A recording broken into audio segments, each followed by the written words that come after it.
बिल्कुल, जसवंत नगर विधानसभा वैसे में विधानसभा जो है मैनपुरी लोकसभा में, लेकिन वो अपने आप में हाई प्रोफाइल सीट इसलिए क्योंकि समाजवादी पार्टी का परिवार जो है इस सीट पर दांव लगा, क्योंकि ये पैतृक सीट समाजवादी पार्टी की रही है। लेकिन इस बार बीजेपी कहीं ना कहीं सेंध लगाने के लिए पूरी तैयारी की है। आपको दिखाना चाहेंगे, वोटरों में खासा उत्साह है। सुबह से ही महिलाएं पुरुष यहाँ पर सुबह से ही लाइन पर लगे हुए वोट का मतों का अपना प्रयोग करने के लिए पहुंच रहे हैं। काफी उत्साह दिख रहा है, खासतौर पर महिलाएं भी यहाँ पर पहुंची हुई हैं और लगातार पहुंच भी रही है, क्योंकि पहले उनको मतदान करना है, क्योंकि मतदान ये लोकतंत्र का वहां पर है, इसलिए पहले वो कई वर्षों इंतजार किया जाता है, उसके बाद ये दिन आता है। इसके लिए सुबह से ही यहाँ पर वोटरों की कतार देखी जा रही है। अगर राजनीति समिति की बात की जाए तो राजनीति में समाजवादी पार्टी, चूंकि जसवंत नगर विधानसभा ये वो विधानसभा है जहाँ पर खुद शिवपाल सिंह यादव विधायक है, और ऐसे में यही वो विधानसभा क्षेत्र है जो मैनपुरी लोकसभा की, जो कहीं ना कहीं समाजवादी पार्टी को डिम्पल यादव जो प्रत्याशी थी उपचुनाव में ऐतिहासिक वोटों से जो जीत हुई थी, करीब 1 लाख से अधिक से वोटों की उनकी केवल विधानसभा जसवंत नगर से हुई थी।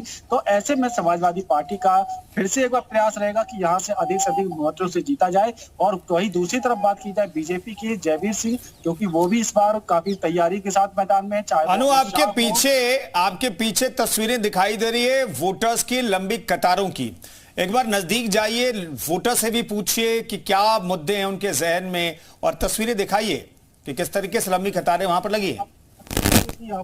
एक बार फिर से यहाँ वोटरों की जो कतार है सुबह से दिखाई दे रही है, लंबी लंबी कतारें। यहाँ पर वोटर अपने मतों का प्रयोग करने के लिए, महिलाओं की भी अच्छी खासी यहाँ पर लाइन जो है दिखाई दे रही है। देखिए किस तरह से महिलाएं सुबह से ही यहाँ पर अपने मतों का प्रयोग करने के लिए लाइन में लगी हुई है, और यहाँ पर सुबह से मतों का प्रयोग करने के लिए पहुंचे हुए नजर, लगातार यहाँ पर पहुंच रही है। कुछ महिलाएं हैं, मुझसे कुछ युवा है, बात करते हैं। क्या नाम है, क्या मुद्दे हैं आपके वोट डालने आए हैं? क्या मुद्दे क्या है, किस मुद्दों को लोगों से क्या अपील करेंगे? तो खास तौर से बिल्कुल जो युवा वोटर है या महिला वोटर है, पुरुष वोटर है, सुबह से ही लाइन में कतारों में दिखाई दे रही है। सुबह से देखिए यहाँ पर पुलिस की काफी अच्छी व्यवस्था, यहाँ पर चाक चौबंद व्यवस्था की गई, जिससे किसी प्रकार को किसी भी वोटर को परेशानी ना हो। सुबह से पुलिस की यहाँ पर मुस्तैदी से यहाँ पर नजर आ रही। वोटरों की लंबी कतार के अंदर बूथ तक दिखाई दे रही है। यहाँ पर कई बूथ यहाँ पर दिखाई दे रहे हैं। महिलाओं की अलग कतार है, पुरुषों की अलग कतार है, जो कतारों में लगे हुए हैं और अपनी बारी का इंतजार करते हुए नजर आए, जिससे कि उनका बारी आए और वो भी अपने मतों का प्रयोग कर सके। चलिए फिरोजाबाद का भी रुख कर लेते हैं। प्रमेंद्र हमारे साथ मौजूद हैं। प्रमेंद्र, वहां की तस्वीरें दिखाइए और क्या समीकरण रहा है, किस तरीके से चुनाव प्रचार रहा, और इस बार क्या समाजवादी पार्टी, चूंकि चाचा साथ में है तो उम्मीद समाजवादी पार्टी लगा करके बैठी है क्या कि जीत हो सकती है, और किस तरीके से चुनाव प्रचार यहां पर चला? जी बिल्कुल, मैं बता दूं कि जो 2019 में जो समाजवादी पार्टी को इस गढ़ में जो मात मिली थी, तो शायद अब इस बार जब चाचा शिवपाल साथ आए हैं, और शिवपाल सिंह ने ये मंच से भी कहा था कि अब मैं भतीजे के साथ हूं, मुझसे जो गलती हुई थी वो मैं माफ करूंगा, और अब भतीजा यहाँ से जीतेगा। तो हम अब इस वक्त एक बड़ी बात और यह है कि हम इस वक्त जो 204 बूथ है, ये इटौली गांव है, और ये इटौली गांव मुलायम सिंह यादव का पैतृक गांव रहा है। नेताजी अब नहीं है, कुछ बुजुर्ग महिलाएं और बुजुर्ग बैठे हैं, हम उनसे पूछेंगे कि अब नेताजी नहीं है, ये कैसा महसूस कर रहे हैं और आज क्या इनके मन में है। बाबू जी, आपका नाम? हम तो मेरा नेम सिंह है। नेम सिंह जी, आज वोट कर आए आप? वोट तो करे है। तो कैसा लग रहा था, क्या था मन में? वो ऐसा है कि कुछ समाज गिर जाता है, बड़ी देर होता है। तो मुलायम सिंह जब यहाँ आते थे, कैसे, कितने दिन तक, कौन सी उम्र से यहाँ आना जाना चालू हुआ? वो आए थे सन 60 में आए थे बाजार में, वैसे घर में आए यहाँ में रैली लोगों कल्याण सिंह से हुआ था। तो क्या लगता है अब नहीं है मुलायम सिंह? नहीं है, वो लगता क्या नहीं तो क्या होगा। तो फिर आज जब आप वोट डालने आए तो एक नाम से पढ़ रहा है, नाम से पढ़ना।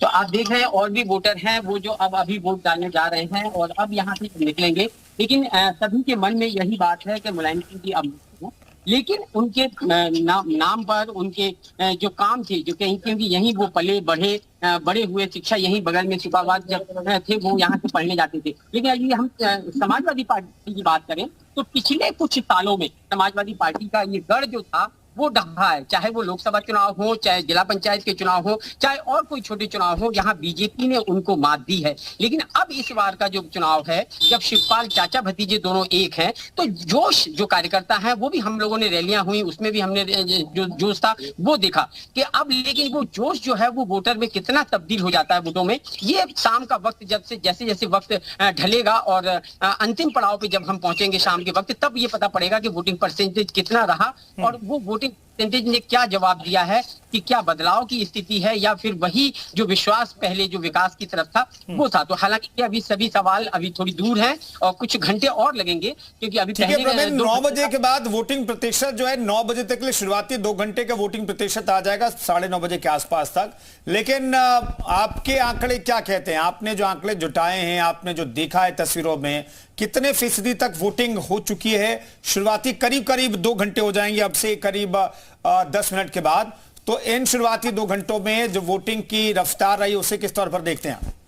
जी बिल्कुल कुंदन, यदि मैं बात करूं शुरुआती 2 घंटे की, क्योंकि हम लोगों का सभी का मानना था कि सुबह का वक्त, क्योंकि गर्मी जिस तरीके से अब बढ़ेगी तो लोगों को सुबह जल्दी जल्दी आना था, लेकिन ऐसा कुछ अभी करीब हम 1 दर्जन से ज्यादा बूथों पर घूमकर आए हैं और कहीं भी हमें ऐसा नहीं लगा कि बहुत लंबी लाइनें लगी हो, लोगों में उत्साह देखने को मिला हो। तो उससे अगर कि वो अंदाजा लगाएं तो लगभग ये परसेंटेज अभी इसमें 2 घंटों में 7 से और 9 के बीच में परसेंटेज, ये वोटिंग परसेंटेज जाना चाहिए, जो बहुत कम रहेगा, क्योंकि जिस तरीके से अनुमान लगा था कि जिससे गर्मी बढ़ेगी और उससे वोटर जो है वो सुबह के तरीके जल्दी निकल कर आएंगे और लगभग 12 और 15% के करीब ये वोटिंग अभी तक हो जानी चाहिए थी 2 घंटे तक, लेकिन हमें लगता नहीं। लेकिन देखिए, मैं पीछे कैमरामैन से कहूंगा दिखाएंगे कि अब जो महिलाएं हैं वो घरों से निकलना चालू हो रही हैं और अब ये निकल रहे हैं। तो हो सकता है कि अभी भी और जो पिछले जो आने वाले 2 घंटे होंगे उनमें शायद वोटिंग परसेंटेज बढ़े और लोग अपने मत का प्रयोग करें और जो भी